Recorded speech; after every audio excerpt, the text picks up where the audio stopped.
Hello everyone, my name is Jason Jackson. I want to officially welcome you to Seedbed's daily weekly study of the book of Amos. I'm excited to be on this journey with you. Just out of curiosity, in the safety of your small group, would you raise your hand if you've never read the book of Amos before? And chances are, if you look around the room, there's probably several hands that are raised.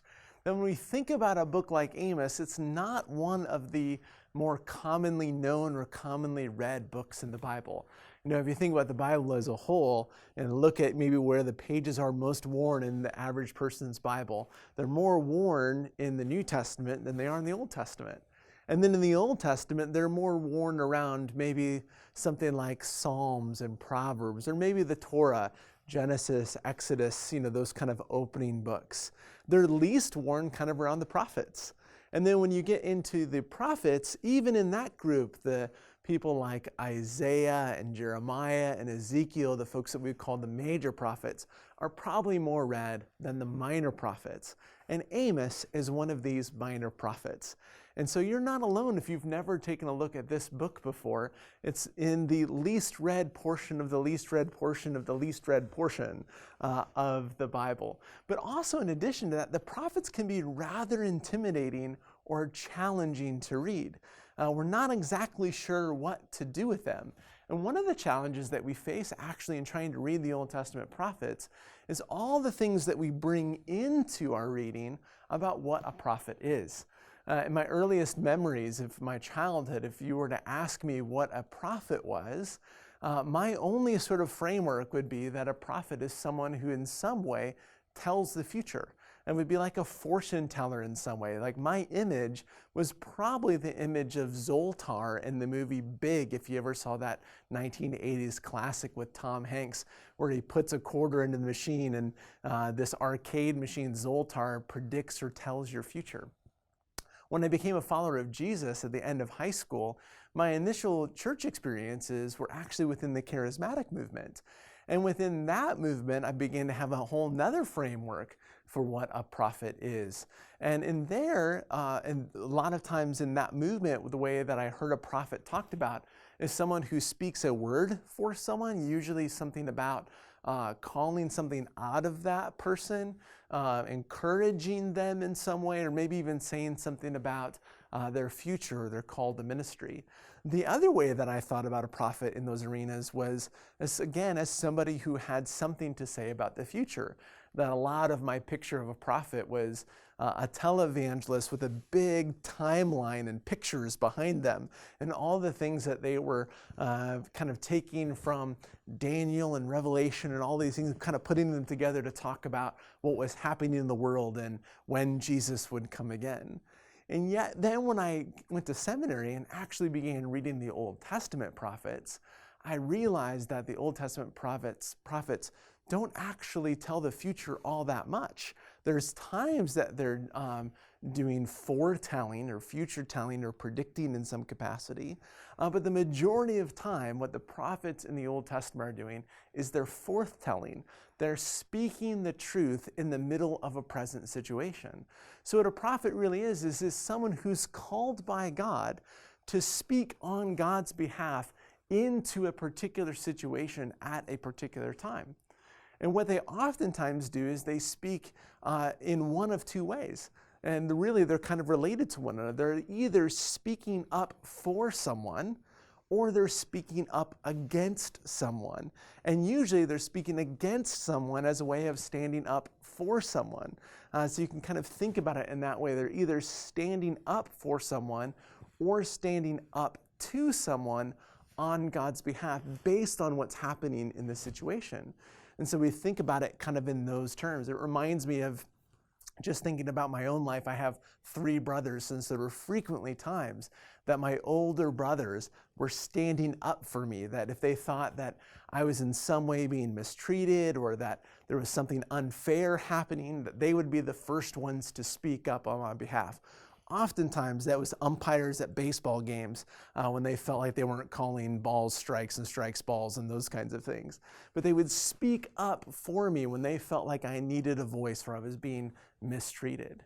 But there were other times that I had people speaking in the other arena. There were times where people had to stand up to me.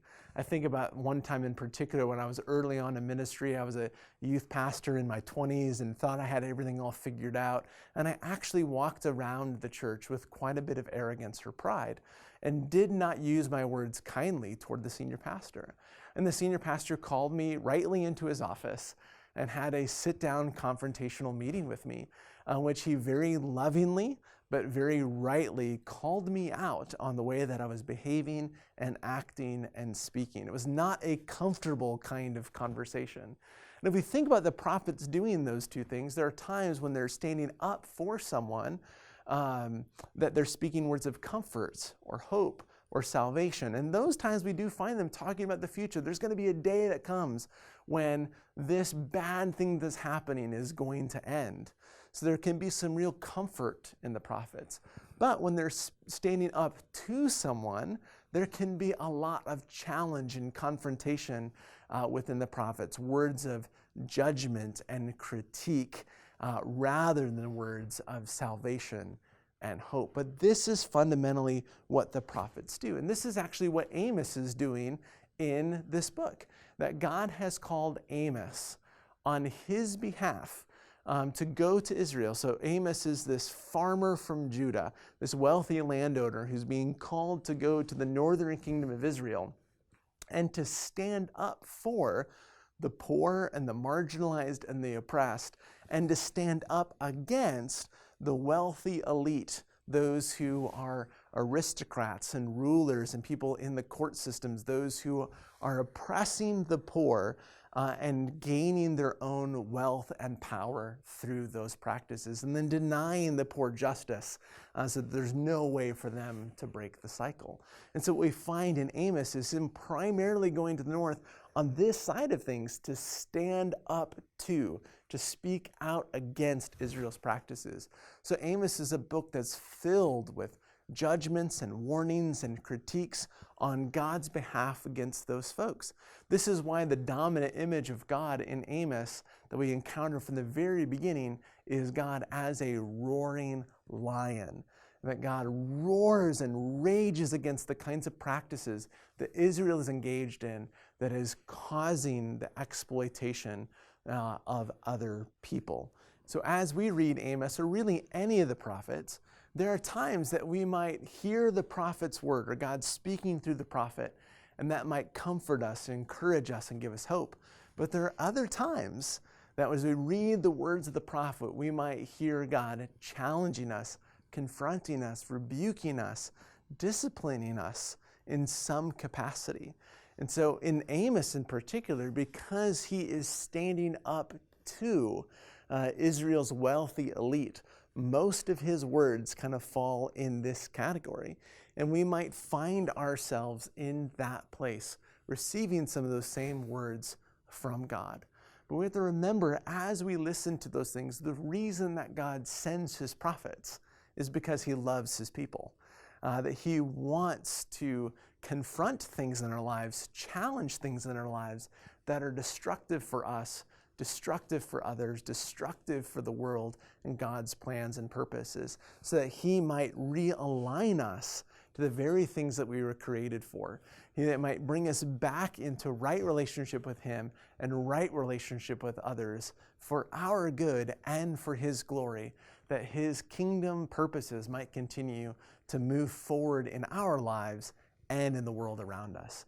And so I hope you enjoy this time together walking through Amos, even if there's times that Amos is hard, knowing that in those places, that in and of itself is still a way in which God shows us that he loves us, that he cares about us, that he wants what's best for us and for his world.